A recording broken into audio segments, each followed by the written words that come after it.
Neste momento, inclusive, a gente aqui em Herédia. Eu quis fazer uma abertura e trupiquei. Aí queima o filme, né? Não dá. Welcome, bem-vinda. Bem-vinda à vida real. Quem não trupica, não tem aquela história, quem não se comunica se trumpica, não tem uma coisa assim? Mas quem não trumpica também não se comunica, entendeu? A gente inverte o ditado. A gente inverte o ditado para poder sobreviver aqui ao vivo. Essa trombica. É a vida... Como é que é? Trombica do trupica do quê? Quem não se comunica se trombica, de tromba. Obrigada, eu tenho o dom de piorar no negócio. 11h22. Não, tive ajuda aqui do, Ai, que do bom, além. né? Para salvar a nossa vida. Mas desculpa existir de novo, parte 2. A gente vai piorar ainda um pouquinho as notícias aqui, porque tudo ficou mais caro. Neste mês tem ficado caro, né? Pelo menos é o que apontou a prévia da inflação de janeiro, que foi divulgada agora há pouco pelo IBGE. O índice subiu 0,55% e registrou um aumento em todos os itens da pesquisa. E os vilões, Thaís Herédia, quais são eles? A gente está falando de comida, de item de beleza, item automotivo, itens de beleza, o que seria? Itens de beleza e aqueles ligados a serviços de comunicação e informação. Vamos dar uma olhada aqui no telão, como foi a evolução desse IPCA 15, que é a prévia aqui, que é a prévia do índice oficial de inflação do mês de janeiro, é a primeira leitura que a gente tem da inflação de 2022. A primeira informação que tem nesse quadro, minha gente, é volatilidade. Dá para entender como foi volátil o comportamento da inflação nesse último ano. A arte começa lá, o gráfico começa lá em janeiro do ano passado e vem até aqui. Esses dois pontos que a gente viu para baixo, aí em vermelho, foram os reflexos da redução dos impostos que chegaram e bateram no IPCA 15 em agosto e em setembro. No índice cheio foram 3 meses de deflação, julho, agosto e setembro. E agora que já passou o efeito da redução dos impostos, a inflação retoma o seu ritmo que é reflexo do processo inflacionário que o país vive, com pressão por todos os lados. Então, quando a gente fala que todos os grupos pesquisados pelo IBGE tiveram alta, olhando para dentro dos números, vimos também que há desaceleração dessa alta, quer dizer, não é uma alta contínua e mais forte a cada mês, não. Há uma desaceleração dessa alta e ela tinha mesmo que acontecer, afinal de contas os juros já está em 13,75% ao ano, exatamente para segurar esse processo inflacionário. Então, num ambiente em que não há uma interferência além daquela que já foi feita nos impostos, contando que a desoneração dos impostos federais sobre os combustíveis ainda está valendo. E os preços estão refletindo mais o que está acontecendo entre a oferta e a demanda.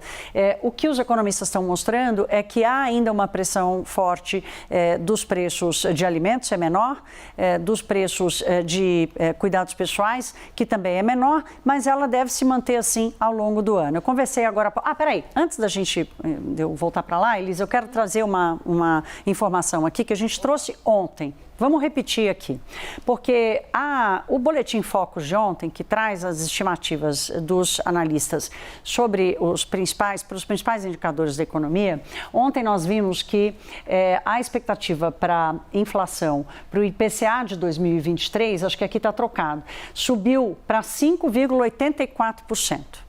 Então, se subiu para 5,84% e o IPCA 15 mostra que está em 5,87%, nós vamos passar o ano inteiro com o mesmo grau de inflação, a inflação não vai baixar. Nós estamos começando o ano perto de 6% e corre o risco da gente terminar o ano perto de 6%.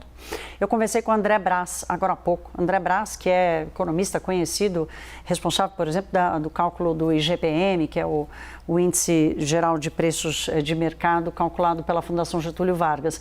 O André está muito preocupado com a incerteza sobre as contas públicas, sobre a política fiscal e o impacto que isso pode ter nos preços administrados, principalmente no caso da desoneração dos combustíveis. Ele disse, Thaís, a gente não sabe ainda como isso vai acontecer, qual tipo de interferência vai rodar. Então, é muito provável que a inflação fique mesmo nesse patamar até o final do ano. O alívio pode vir de onde? Perguntei a ele. Pode vir de uma safra agrícola mais generosa, segundo André Brás, o que vai desfazer o papel de vilão que os alimentos tiveram no ano passado. O André lembrou aqui que em 2022 o preço dos alimentos subiu mais do que o dobro do que o IPCA cheio. Então, o índice de preços de alimentos foi mais do que o dobro do que o índice oficial de inflação total da economia. Então, houve uma distorção grande nessa formação de preços no ano passado por causa da queda dos impostos e para esse ano espera-se, se houver uma safra agrícola mais generosa, pode vir algum alívio daí.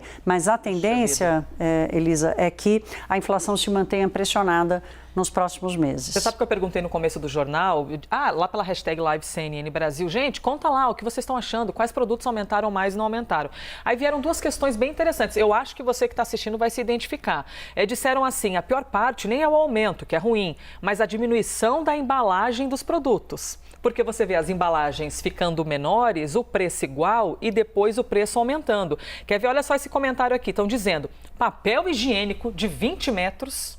domina as prateleiras. Antes, o mais comum era o de 30 metros. E agora, além de ter diminuído, o preço está mais alto. Não, então, exato. Então, quando diminui a quantidade e aumenta... E mesmo que o preço não mude, mas diminui a quantidade, o preço da etiqueta aumentou. Ou seja, o preço, você está perdendo. Óbvio. E aí, só encerrando aqui a ideia, eu estava esperando o ok aqui, porque eles ficam... Estou me fazendo aqui de perdida que não ouvi ninguém. Herédia, só para encerrar, falaram assim que a inflação real não é igual à inflação que é divulgada. Isso depende muito do nível de renda. Eu quero só dar uma informação aqui que vai para o site daqui a pouquinho da CNN. O André Brás fez um cálculo de que o impacto do reajuste da gasolina vai chegar no IPCA desse mês, mas vai vir com mais força no IPCA de fevereiro. Então é uma coisa a mais que vai alimentar essa pressão na inflação durante o ano. Herédia, obrigada. Falaram aqui do azeite que está carésimo. Minha nossa senhora. Azeite está caro.